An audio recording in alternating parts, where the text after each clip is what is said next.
Hey guys, Toolman Tim here, coming back at you with another Ramblings from the Road. This one's funny because I already started recording this. I got 5 minutes out of town and realized that I'd forgot the one thing that I went out of town for today. So, do any of you guys ever do that? Because here's my thing. There's quite often times that I get so focused on the end of the journey that I forget steps on the journey because I'm so into getting it done. It is the weirdest thing. I do that a lot. There's some guy on the side of the road with a long pole poking it in the ditch. I think he might be picking up bottles and cans, except that he's parked right in the middle of the highway. Anyway, things you see on the rural roads in Alberta. So this is something that I do, guys. My entire life, I have always found I have always strived, whatever the proper word is there, to find the most efficient way to do something.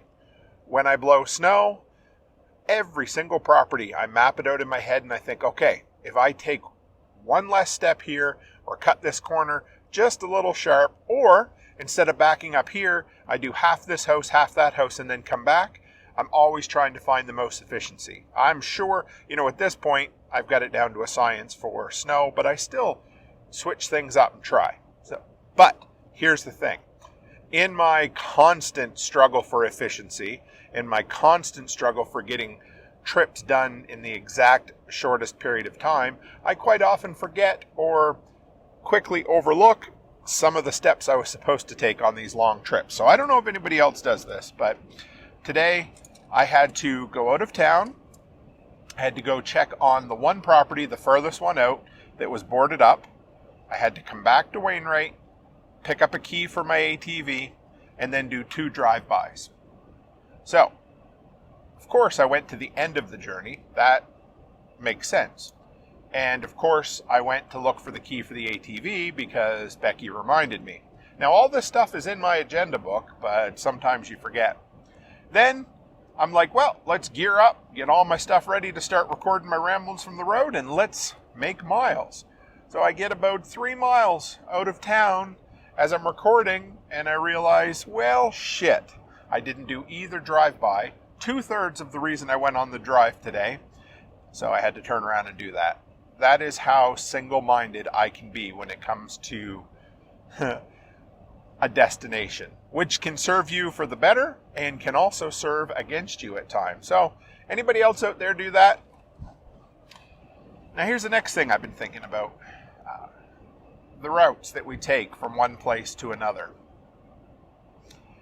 Back when we lived on the East Coast in Nova Scotia, and most of you can be forgiven for not knowing the geography of Nova Scotia, considering how small and out of the way it is, but it's a long, skinny province where at any point, you're really not much more than 100 kilometers from the ocean.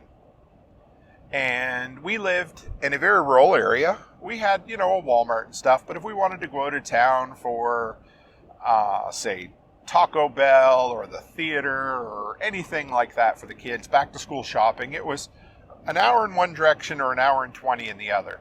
And we preferred the hour and 20 to Kentville, New Minas, because they had a lot more to pick from, and we just liked that direction a little better. So, all the way around Nova Scotia, the highways follow the coast. Makes sense, because it's really the only way you can do it there, because it's basically rock. And, in the 60s and 70s, they started putting in highways instead of the older roads that would go from town to town. And the highways are still two-way traffic, but they're 100 kilometers an hour, and they bypass towns and cities. They have exits, so it makes things a lot smoother. Well, that tended to be the way we would travel for a while, but after a while, we got into the habit of taking the old road. And the old road, of course, was what was there before they put in the highway. So it was the, 100 kilometer an hour roads between towns, but then it would drop down to 50 kilometer an hour, 30 mile an hour into the towns. But you get to see more. You get to experience more. We used to take that road and stop at 3 or 4 of our favorite farmers markets to pick up potatoes and carrots and all that stuff. It was fun, but we enjoyed that. The road had more personality. It was our thing. So the reason I bring that up is that I have realized, not that there's a lot of shortcuts on the prairies, because everything is a right angle or straight line from point A to point B. But whenever I went to Wainwright, I would always take the main highway, Highway 13 to Highway 41. And it's pretty blah, there's not much to see. And then I picked up a couple of properties in Edgerton a while back. I don't have them now, so I would always have to bypass through Edgerton, which got me comfortable with taking the old road. Quote unquote, the old road. Still not a lot to see, but it's a little more through farm town, and you go through a couple little communities and that sort of thing. And now I catch myself taking that road home, even though I don't need to anymore. It adds about 5 minutes to my trip, but I enjoy it. It's a little more laid back. You don't deal with traffic. You don't see cops. You get to go through a couple little towns. There's a little gas station grill that sometimes we'll stop at. When I was eating ice cream, we would stop there for ice cream or deep fried macaroni and cheese bites. Not healthy, but always fun. But I enjoy it. It takes me back through. It takes me in front of the Hutterite colony, through a little town that has a church that you cross over the railroad tracks. And then it takes me down Highway 899 past my in-laws' place. So I just enjoy it. Past the gun range, just a few things. It has a little bit to see. Now I know, man, Tim, you sound like a country bumpkin, but that's just what I enjoy. I like the old roads. Probably in some ways I'm turning into my father because he used to do that as well. But it's enjoyable. So that's my thoughts about old roads. So questions for you at this point. Number one, do you ever get lost? And this is almost like I'm contradicting myself. Because at first I say I always have to find the most efficient route from one way to another. And I have to be as fast and in the shortest period of time as possible. But then I turn around and say, but I also take back roads that take longer to get there, and you meander and that sort of thing. So I don't know. Do you guys do either or both? Because that's something that I'm sure I'm not alone in. Next thing I've been thinking about is some of the prepper projects that we've been working on lately. And I have realized that no matter how much a person tries to develop a routine, kind of every day or every month kind of schedule, it doesn't always work that way. And what I find is life comes in lumps. And let me explain a little bit. Because you guys all know the gas rotation system where you have, 6 or 12 5-gallon gas cans, and every month you take one and dump it into your truck, and then you take that empty one to the gas station and you refill it so that you're never more than 12 months in the age of the gas you have on hand. An easy way to have 60 gallons, 240 liters. Is that right? 60 gallons, something like, anyway, yeah. 20 liters per 12, 240 liters of gas. An easy way to have that much on hand. Now, that's all good and well if you do that every month. And I recommend that. And I try to do that. And then I'll go 3 months where I do it. And then what'll happen is, because I use quite a bit of gas in my machinery, whether it's my zero-turn mower or my snowblower, or when I need to mix it up for two-stroke stuff. So what I found yesterday was it had been 2 months since I filled them, and I had 4.5 5-gallon jugs empty. So I went and I filled them. I used my PRI-G. I put a half ounce or whatever it is in the bottom of each jug, and then I took them up and I filled them all. Because having a schedule like that doesn't mean you're going to stick to the schedule, but what I find is when you have that schedule, it helps keep you, how do I want to put this? It helps keep you on schedule even if you don't do it exactly when you're supposed to. Very similar to generator maintenance. So I tell everybody to do their generator maintenance every 2 months. I usually honestly do my generator maintenance every 2 months. But sometimes I forget a little bit. But guess what? As soon as I start getting close to that 2 months and I know, I'm due for those 2 months, it really gets in the back of my head. And so if I put it off an extra little bit of time, that's okay too. 3 months is not a big deal either. but it's when you go 6 months or 8 months. But the reason I say 2 months is because I know in my head 2 months is ideal, but if I put it off an extra month each time, that means I still get it done quarterly every year, if that makes sense. You almost got to hack yourself into the system. So this is a lot of honesty here today because I want you guys to know I'm sure there's lots of things that you wish you did on a regular basis that you don't get around to as often as you'd like, and I don't either. I'm also getting ready to study for my basic with honors testing for ham radio, which means I'll have all the HF privileges I need. Gives me 560 watts instead of 800, I believe, which is the maximum here in Canada. But other than that, it'll allow me to contact anywhere and everywhere I want to. And again, another thing where I needed to hack my brain or hack my schedule. I contacted the guy and said, hey, I would like to make a date for, he does Zoom calls where he watches you do your exam. And then if you pass it, he gives you your accreditation and whatever. It's great. It was one of the best byproducts of the COVID thing, especially in Canada, because before that, you always had to travel somewhere for an in-person test. And for me, it was an hour and 15 minutes each way, half a day to a day. This way I can just do it in an evening, just like I normally do. But here's the thing. I kept telling myself for ages, Tim, you need to take this test. You need to take this test. But I never started studying because I said, I'll start studying. Once I start studying and I get to a point where I'm ready to take the test, I'll book the exam. It doesn't work that way. So what I do is I book the exam and then it forces me to study. And then Yozik in the Telegram group today asked me how my studying's going. And I said, well, I did half of one day so far.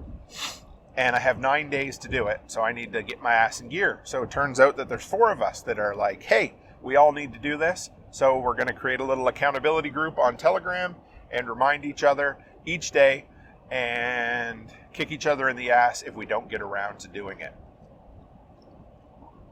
So that's the way it is. Now here's another one. A couple of years ago when Becky was out of town, I rented a concrete saw, cut through, made the prepper pantry. If you haven't seen the video, it's pretty cool. It was a fun little project I did. So we turned an old cistern in the basement into an emergency prepper pantry. And it was stocked up really well. And, I tell people, hey, do the copycatting thing because that's what's taught and it's a great idea and it works, except when you don't do it. And so we realized, hey, we're getting a little bit low on a bunch of things. But here's the problem. None of it was organized. So we have 2 storage rooms in the basement, our prepper pantry and our downstairs bathroom. Our downstairs bathroom is basically a toilet with a whole bunch of shelving all the way around it, and it holds a ton of shit. The problem is that for the last few months, we've been busy or not thinking about it. We just throw shit in there, and we didn't get it organized. So 2 weekends ago, while Becky was out of town, the weather was a little bit cold, I decided to take the day and organize them both. So we went through the prepper pantry, put everything back. You put your pasta sauces and veggies in one spot and your dry noodles in another and your proteins in another. By the time you get it organized, you're like, holy shit, the old pantry shelves are getting a little bit bare.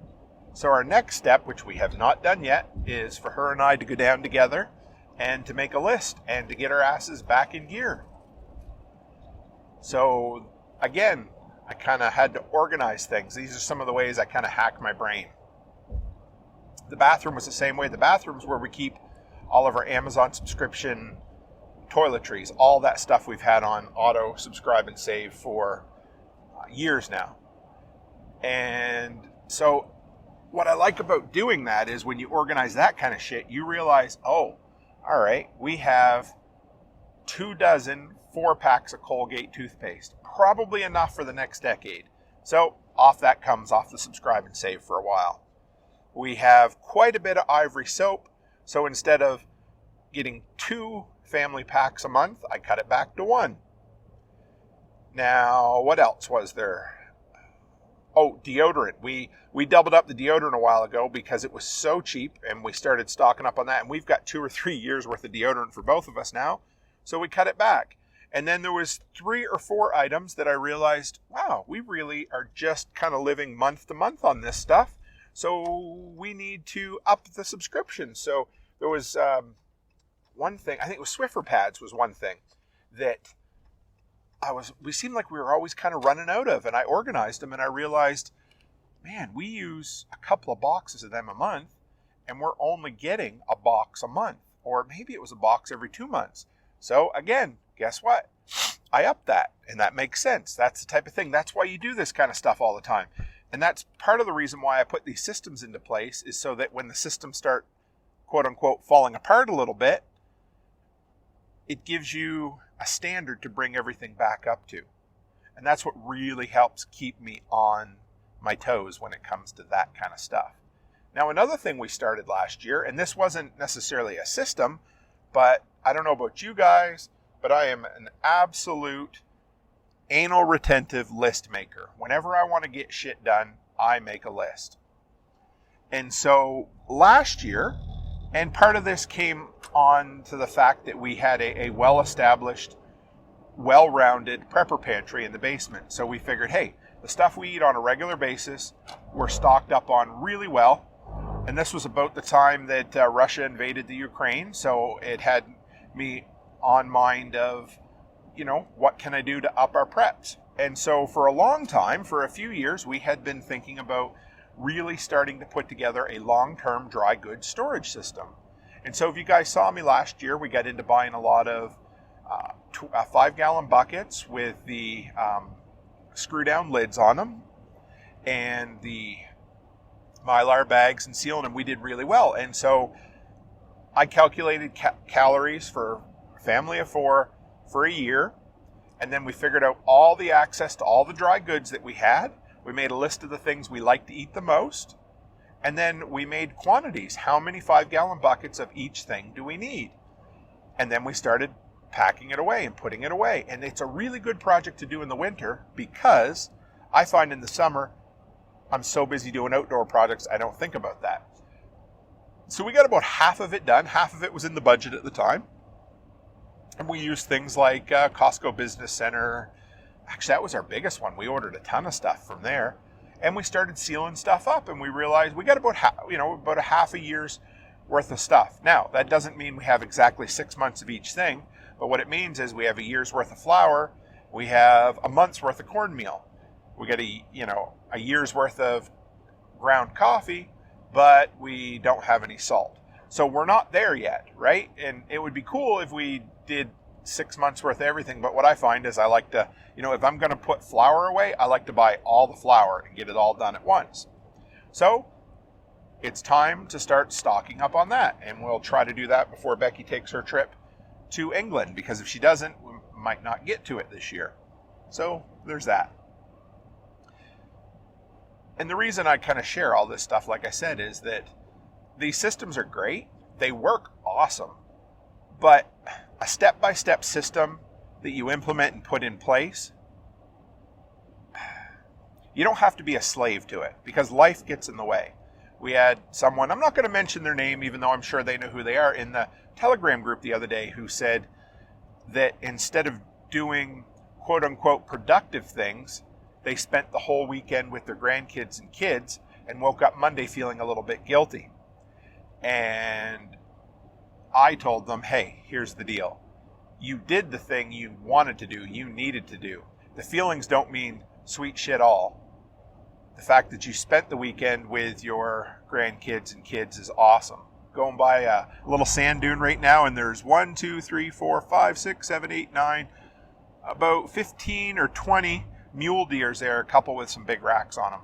So anyway, I told this person that that's what matters. And the reason I told them that is because I struggle with the same thing.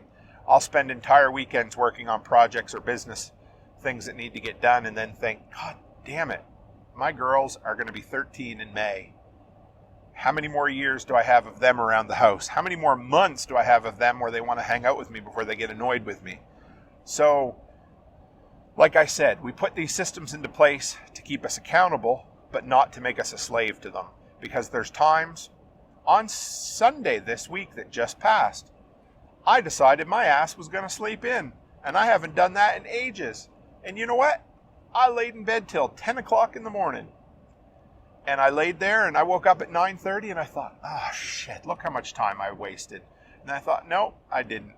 I slept in, laid down in bed with my beautiful wife and chilled and relaxed, because I seen something the other day, another meme that I shared 2 or 3 years ago, and it was a great reminder and a slap to my face.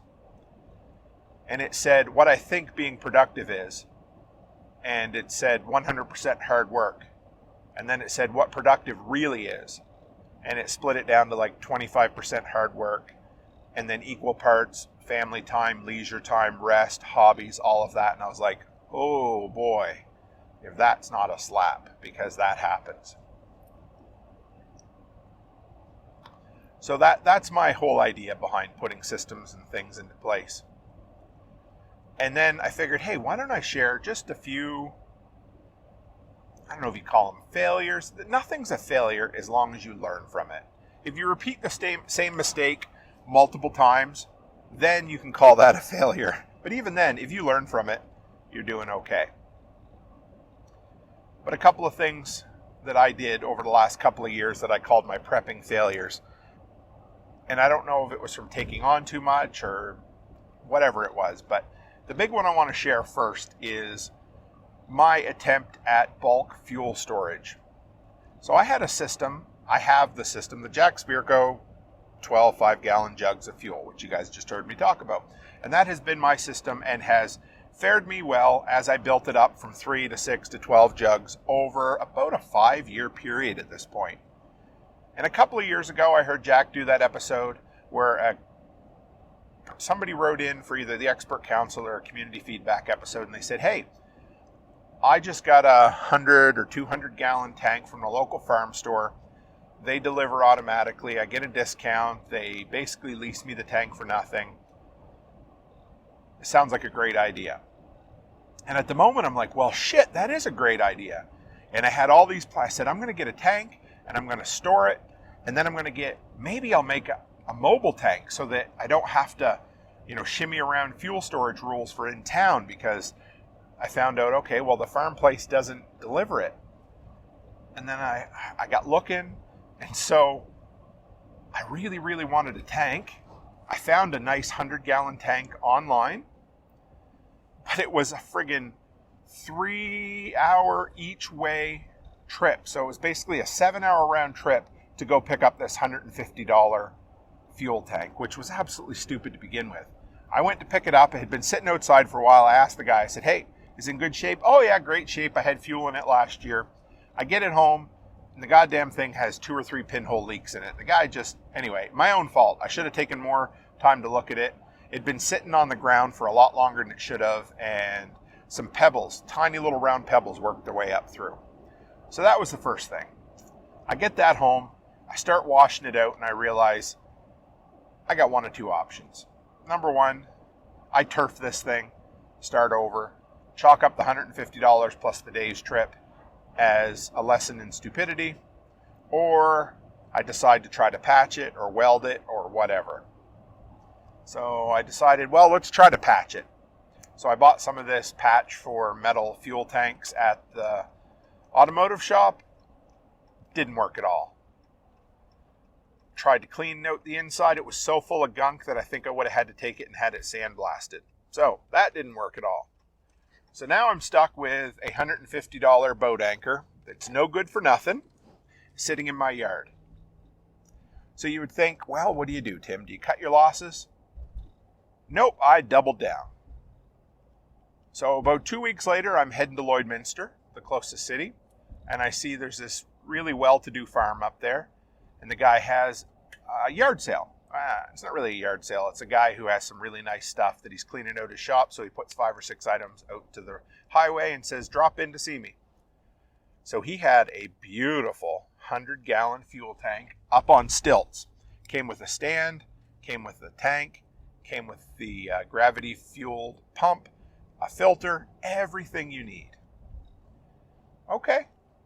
I think he wanted $400 for it. So you can see where this is going. I didn't double guessed myself. I thought I was a slave to the idea that I needed more fuel on hand and that this would be easier. So we're going to keep going through this process so that you can see how sometimes better isn't always better in my scenario. Doesn't mean it wasn't better for some people, just not better for me.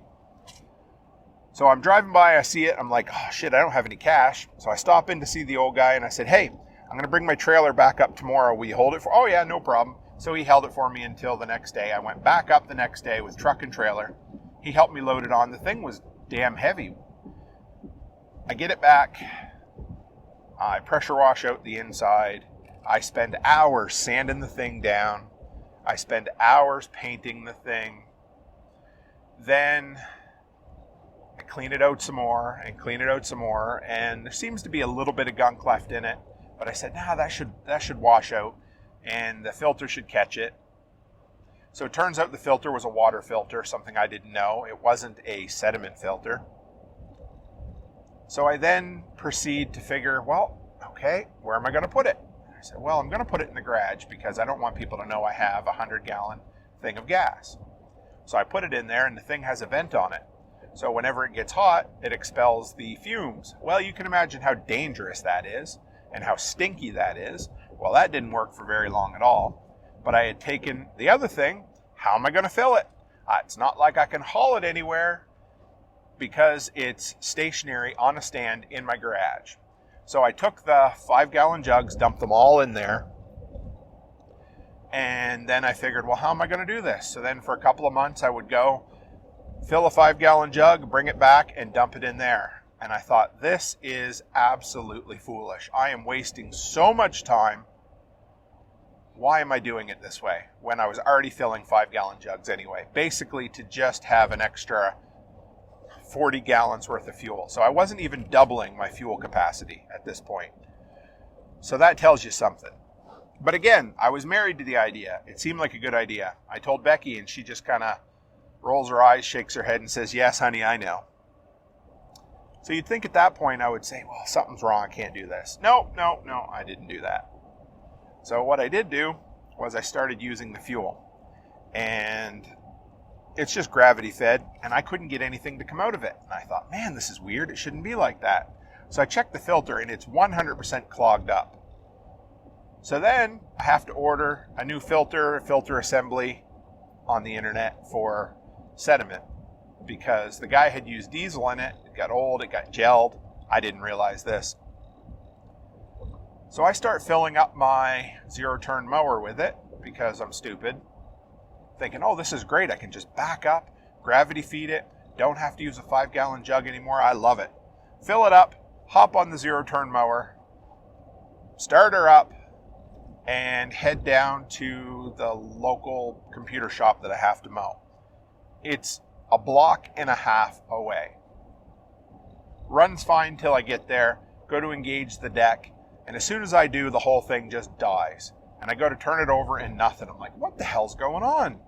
Well, all that old gel from the diesel, I thought I'd got washed out and triple rinsed and quadruple rinsed and everything under the sun. Yep, clogged up the fuel line, the fuel filter. I was lucky I had a fuel filter in there, didn't get into the carburetor. So I had to get a new fuel filter, had to clean out the fuel line, had to wash out the gas tank. And at that point I realized this is a failed experiment. Because I'm just putting good money after bad, wasting time. It's not as safe as I'd like it to be. It's not practical. I said, screw this. So I told Becky, I said, list it online. I ended up selling it for $400. I didn't make my money back.